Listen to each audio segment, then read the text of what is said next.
बाकीच्या रस्त्यांचं काय? मग तो रस्ता तुम्ही कॉन्क्रीटचाही केलेला नाहीये आणि सद्यस्थितीमध्ये जर गेलं तर रस्त्यांची अक्षरशः चाळण झाली आहे. प्रशासनाला जेव्हा 2 वर्षापासून आम्ही मागे लागलोय की आम्हाला त्याच्यावरती पॅचवर्क करून द्या, ही रस्त्याची दुरुस्ती करून द्या, तेव्हा प्रशासन सांगतं की हे डुप्लिकेशन ऑफ वर्क होईल, त्यामुळे प्रशासन करणार नाही. मान्य, नका करू, मग ठेकेदाराकडून तरी करून द्या ना तुम्ही ते काम. झाले एमएससी झाले त्या आपण संयुक्तपणे महानगरपालिका दुरुस्ती करते, पण महानगर गॅसनी काम करत असताना महानगरपालिकेकडे किती पैसे जमा केले प्रत्येक नोड वाईज? कारण का आपण जी निविदा काढली ही कमीत कमी 65 कोटीची महानगरपालिका क्षेत्रातली निविदा आहे.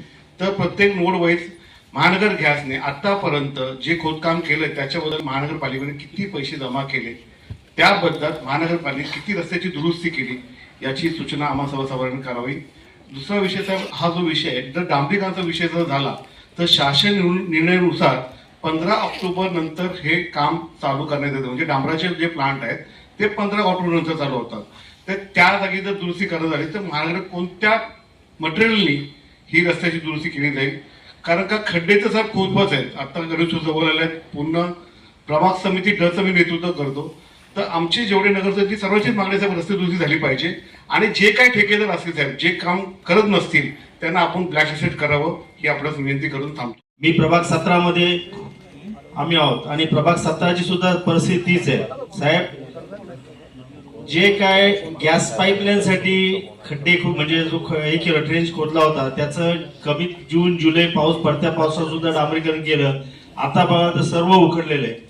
तर त्यामुळे जो आता पुन्हा आपण जो काही टेंडर्स काढताय तर त्यामध्ये कटाक्षाने योग्य असा कॉन्ट्रॅक्टरच आला पाहिजे. उगाच जर 10 डांबराची डबडी घेऊन काम करणार असेल तर तसा नको. त्याच्याकडे कॅपॅसिटी आहे की नाही हे बघा आणि त्या कॉम्पिटिशनमध्ये तो उतरतो का अशा कडक अटी टाकूनच असा एखादा कॉन्ट्रॅक्टर आला पाहिजे. त्यानंतर ह्यामध्ये साहेब कोल्ड मिक्स पावसाळ्यामध्ये साधारणतः आता अजयजी बोलले तसे 15 ऑक्टोबर पर्यंत याचं होतं, तर कोल्ड मिक्स सुद्धा हे करून त्यात कंडिशन टाकून ते घ्यावं एवढी माझी विनंती आहे. पण फॉरेनला बघतो तर कसं एखादा खड्डा किंवा रस्ता खराब झालेला असेल तर तेवढा पॅच खोदून तेवढा चौकोनी त्यामध्ये तेवढं मटेरियल भरलं जातं. आपल्या इथं असे पॅच भरले जातात की तो 2-2 इंच वर आलं जातं मटेरियल. म्हणजे मूळ रस्ता बाजूला तो 2 इंच वर गेला जातं. तर ह्याच्या संदर्भातलं सुद्धा जे काय असेल टेंडर असेल त्याचं अग्रीमेंट असेल मध्ये परिपूर्ण झालं पाहिजे. ड्रेनेज लाईन टाकण्यासाठी आपण जे टेंडर काढतो त्यांना रस्ता खड्ड्याची आपण खणण्याची परमिशन आपण देतो. तर त्यांच्याकडूनच आपण रिकन्स्ट्रक्शन चार्जेस जर घेत असू तर मग ते लोक खड्डा खणल्यानंतर काम पूर्ण झाल्यानंतर लगेच ते रस्ता व्यवस्थित का नाही करत आणि जर चार्जेस घेत असू तर मग ते चार्जेस इकडे पण आपण यूज करायला हवं. धन्यवाद. सेवक एक आकृतीने विषय मांडत आहेत. म्हणजेच आपल्या परभणी महापालिका क्षेत्रामध्ये रस्त्याची अवस्था किती वाईट आहे, किती निकृष्ट आहे हे आपल्याला लक्षात येईल आणि सर्वांचा रोष ठेकेदारावरच आहे. म्हणून सभागृहाने आपल्या सन्माननीय व्यासपीठाने आपण ह्याची नोंद घ्यावी. आणि आला विषय तर आपण ज्याचा दुरुस्तीचे काम काढणार आहोत त्याच्यामध्ये महानगर गॅस कनेक्शन आपण बघाल तर सिडको नोड मध्ये जवळपास सर्वच बिल्डिंग मध्ये महानगर गॅस कनेक्शन हे आलेलं आहे. नव्याने काही खोदण्याची गरजच नाही. फक्त इंटरनेट कामं असतील ते बिल्डिंग वाईज बघून घेतले जातील. म्हणून हा विषय इथे येतच नाही की महानगर गॅस आता खोदावे लागतील, पाईपलाईन टाकावे लागतील. त्याचप्रमाणे सिडको नोड मध्ये स्ट्रीट लाईट आणि MSCB कनेक्शन लाईट कनेक्शन हे पण कामं ऑलरेडी झालेले आहेत. सिडको नोड एक डेव्हलप नोड आहे. तिथे फुटपाथ आणि ड्रेनेज स्ट्रॉंग वॉटर ड्रेनेज ह्याच्यातूनच इलेक्ट्रिक केबल्स गेलेले आहेत. त्याच्यामुळे इथेही रस्ता खोदावा लागत नाही. काही ठिकाणी डिवायडर आहेत, त्या डिवायडरवरून इलेक्ट्रिक केबल्स गेलेले आहेत. म्हणून प्रश्न येतच नाही रस्ता खोदण्याचा. त्याच्यामुळे आता आपण जी नवीन इमारत आहेत जिथे तुम्ही ड्रेनेज लाईन देणार आहात तर तिथे पण नवीन इमारती जेवढ्या येतात तिकडे PSFC चार्जेस हे भरले जातात, power supply and infrastructure development charges. तर हे भरले गेल्यामुळे महापालिका हाही लोड येत नाही. त्याच प्रकारे आता जे optical fibre for mobile tower, तो optical fibre for mobile tower जेव्हा हे रस्ते खोदले जातात त्यावेळेस महापालिका 9,000 पर स्क्वेअर फूट ह्या रेटने आपण पैसे घेतो महापालिका. त्याच्यामुळे ह्याच पैशाचा वापर त्या कामासाठी व्हावा. पण हे 18 कोटीचं टेंडर जी मंजूर आपण जे करतोय प्रोव्हिजन आणलेलं आहे ते कुठल्या बेसवर आपण आणलेलं आहे? इथे कुठेही काही मेन्शन केलेलं नाही स्पेसिफिक हेड खाली की इतकं रनिंग मीटर रोडसाठी आपण एवढं काम करतोय, हे कुठेही मेन्शन केलेलं नाहीये. तर असे अपूर्ण प्रस्ताव आपण आणू नये, कारण स्पष्ट आरोप आहे की वेस्टेड इंटरेस्टसाठी प्रस्ताव इथे सादर केले जातात आणि हे मंजूर केले जातात. मांडतो आणि तिकीट विषय मांडतो आम्ही की हे जे खर्च होतोय हे कुठे जातोय, कुठे ट्रान्सपेरन्सी नाहीये. आता जे रस्त्याची कामं होणार आहेत 18 कोटी खर्च होणार आहे का, आम्हाला कळणार आहे का हे 18 कोटी खर्च झालेत म्हणून. स्पेसिफिक हेड खाली तुम्ही सांगा आम्हाला. हॉटेल आहे तिथे रस्त्याचं काम 4 महिन्यापूर्वी झालं होतं, 4 पाऊस झाले की रस्ता धुवून निघाला आणि हे काम TIP कंपनीने केलेलं आहे. म्हणजे असे जर ठिकाण आपल्याकडे असतील तर पुढे आपलं काय भविष्य असेल समजू शकता. धन्यवाद. की आपण ज्या पोटतिडकीने प्रश्न मांडता फक्त ते थोड्या अपुऱ्या माहितीच्या आधारे मांडता. आपलं विश्वस्त मंडळ अस्तित्वात आल्यानंतरचा हा दुरुस्तीचा पहिला प्रस्ताव आहे. हे जे सदस्य सगळे जे म्हणतायत हे सगळं मागच्या प्रशासकीय काळातले प्रश्न म्हणतात. त्यामुळे ह्यापुढे लक्ष देणं हे आपल्या सर्व बसून बोलू नका, प्रशासकीय आपल्या सर्व सन्मान्य सदस्यांचं कर्तव्य आहे. आम्ही मानताना 85 सदस्य या पनवेल महानगरपालिकेचे आहेत आणि त्यांनीच ह्या सगळ्या विषयांवर आता लक्ष ठेवायचंय या अपेक्षेने आपण हे प्रस्ताव करतोय. त्यामुळे उगाच आपण आरोप हा शब्द यापुढे वापरू नका. आता तुमचंही कर्तव्य या विषयांवर लक्ष ठेवणं. लक्ष ठेवणं कामच आहे आमचं साहेब. आम्ही काय नाही काम. धन्यवाद. बसा. सर्वसामान्य नागरिकांना हे सगळे जे सभागृहात आलेले मंडळींना अपेक्षा काय आहे की रस्ते, पाणी, लाईट, गटर, मीटर एवढीच अपेक्षा करतायत. आपण एवढे मोठे प्रस्ताव आणतोय, पण मी प्रत्येक वेळेला आपल्याला सूचित करू इच्छितोय की प्रशासनाच्या भूमिका, आपण आपल्या भूमिकेमध्ये काम करत असताना प्रशासनाची भूमिका काय, ज्या ज्या भागातील ज्या ज्या प्रभावातले काम होत आहे त्या ठिकाणी प्रशासन आणि त्या तिथल्या लोकप्रतिनिधीमधून कधी असं सर्वे होतोय का की कोणत्या ठिकाणी काय आहे. आता अमरनी सांगितलं, रुचिताताईंनी सांगितलं, सगळ्यांची व्यथा तीच आहे. परंतु त्याला इम्प्लिमेंट करण्यासाठी आपण प्रशासनाच्या माध्यमातून, लोकप्रतिनिधीच्या माध्यमातून थोडंसं डिवायडेशन केलं की प्रभाग वाईज त्या प्रतिनिधीला सांगितलं की तुझ्या भागातली. आता आम्हाला कधी व्हॉट्सअपवर येत आहे की खड्ड्यामध्ये पडून एक जणाचा मृत्यू झाला आणि आम्हाला सांगितलं जातं की लक्ष लावा. रोडपालीला आम्हाला 2-4 दिवसापूर्वी घटना घडली, पण अशा वेळेला आमच्याकडे उत्तर नाहीये. प्रशासनाच्या भूमिकेमध्ये प्रशासन इथे नुसतं बसून आपण प्रचार केले काय होणार नाही. मागच्या वेळेला मी एक प्रश्न आपल्या काढला की गटरमध्ये 3 लोक पडले. बरं, प्रशासकीय कालखंडामध्ये गटरावरती जे झाकण बदलायचं काम टेंडर दिलं, टेंडरचा भाग तो त्याच्यावर अंकुश गुन्हा आहे. आजही ते फोटोग्राफ तुम्हाला तिसरी मीटिंग आहे, मी जो प्रश्न विचारला ते गटावरचं झाकण आजही तसंच आहे. मग ह्याच्यावरती अंकुश गुन्हा. मग आपल्यासारख्याने केलं की व्यक्तिगत होईल बाबा यांचं काही इंटेन्शन आहे का. मला आपल्याला आजही सूचित करायचंय, ज्या ज्या प्रभाग समिती असतील, त्या ज्या भागातले असतील, तिथल्या वार्डचा लोकप्रतिनिधी, तिथला आपला SI असेल, जो अधिकारी असेल आणि ठेकेदार यांचं कुठेतरी कोऑर्डिनेशन केल्याशिवाय हे खड्डे मग तात्पुरते भरले जातील आणि 2 महिन्यांना आहे तशी परिस्थिती होत असेल तर त्याच्यावर अंकुश कोण ठेवणार. ज्या ठिकाणी प्रशासकीय अधिकारी कमी पडतो त्या ठिकाणी तिथल्या भागातला लोकप्रतिनिधी उभा राहील, नाही बाबा तू 4 दिवसापूर्वी खड्डा भरला होता आणि हाय तसा कस काय झाला. आता कोणी बंधन नसेल तर मग हे कागदावरची आकडेवारी कागदावर राहणार आहे.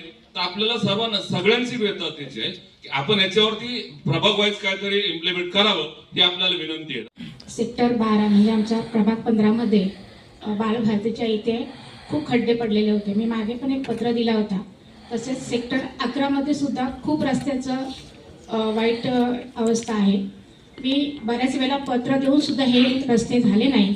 आमचा बालभारतीचा रस्ता जो आहे म्हणजे सिक्युरिटीकडे जाताना खूप त्रास होतो आणि छोटासा तो एक पूल आहे म्हणजे ब्रिजच्या तिथून जाताना गाड्या खूप लागत आहेत आणि ते सुद्धा रस्ते खूप खराब आहेत. त्यासाठी ते रस्ते करण्यात यावं अशी मी मागणी करते. जेव्हा जेव्हा आपले रस्ते खोदते तेव्हा त्यांच्याकडनं आपण काहीतरी वसुली केली पाहिजे आणि करतो.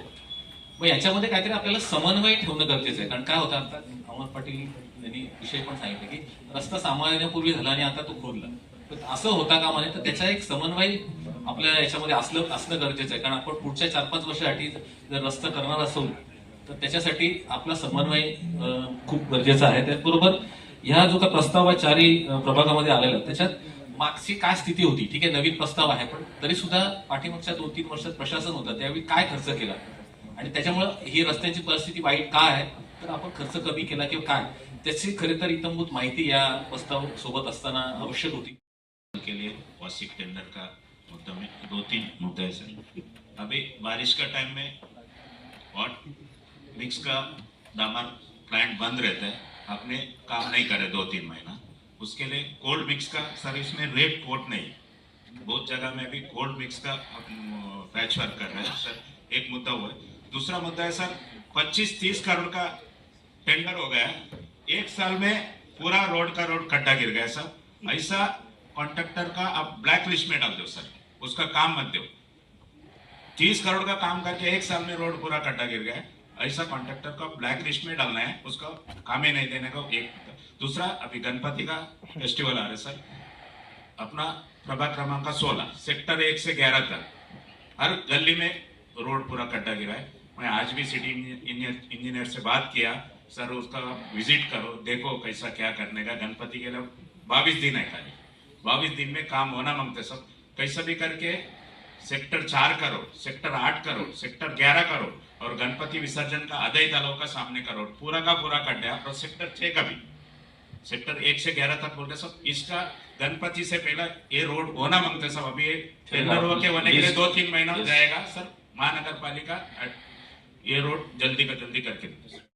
15 खंडावली मध्ये जे रस्त्याची कामं एप्रिल आणि मे मध्ये झाली, ते कामं म्हणजे टोटल आसपाटिंग झाली, ते पूर्ण सर्व खड्डेपडे झालेले आहेत. त्यामुळे खांदावलीतील सर्व सेक्टरमध्ये असे एक कुठला सेक्टर नाही, सर्व सेक्टरमध्ये खांदावलीतील सर्व खड्डेपडे झालेले आहेत.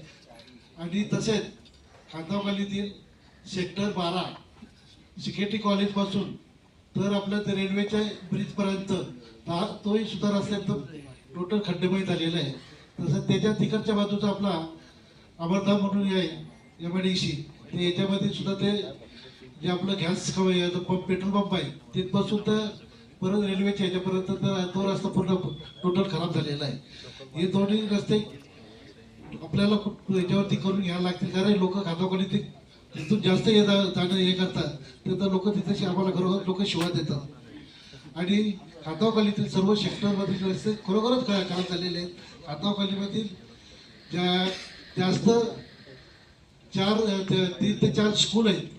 महात्मा स्कूल आहे, न्यू ऑरेंज स्कूल आहे, रेंज स्कूल आहे, सिक्युरिटी कॉलेज आहे. आणि विद्यार्थी जास्त असल्याने तिथेशी लोक विद्यार्थी जास्त तिथेचे आहेत असल्या कारणाने तिथेशी काही पालक वर्ग, महिला वर्ग सायकलवरती मुलांना घेऊन जातात, आणि त्याच्यातून कधी अशा खड्ड्यांच्यातून ॲक्सिडेंट होऊ शकतोय. म्हणून आपण जास्तीत जास्त लक्ष देऊन लवकरच खड्डे बोलतो अशी मी विनंती. या रस्त्यांची खरोखर अतिशय दयनीय अवस्था झाली आहे. असं असताना मी प्रत्येक वेळेस आपल्या अधिकाऱ्यांना ही माहिती किंवा तक्रार करत असताना कुठल्याही प्रकारची आपल्या इथे रस्ते दुरुस्ती आपल्याला पाहायला मिळत नाही. खरं तर आम्हाला संबंधित अधिकाऱ्यांच्या इथून उत्तरं अशी येतात की आमचं खारघरला काम चालू आहे, आमचं अनेक कुठे काम चालू आहे, किंवा एखाद्या 2 ब्रासची गाडी पाठवून आज माझा घोटचा रस्ता अतिशय दयनीय अवस्थेत आहे. 2 ब्रासची गाडी पाठवतात आणि कुठेतरी थोडंसं काम ते आपल्याला दाखवतात, परंतु रस्त्यांची अवस्था आजही ती परिस्थिती खराब आहे. आणि प्रॉपर त्या ठेकेदारामार्फत डोजिंग, रोलिंग किंवा कॉम्पॅक्शन करण्यात येत नाही. तो एका पावसाच्या झटक्यामध्ये वाहून जातो.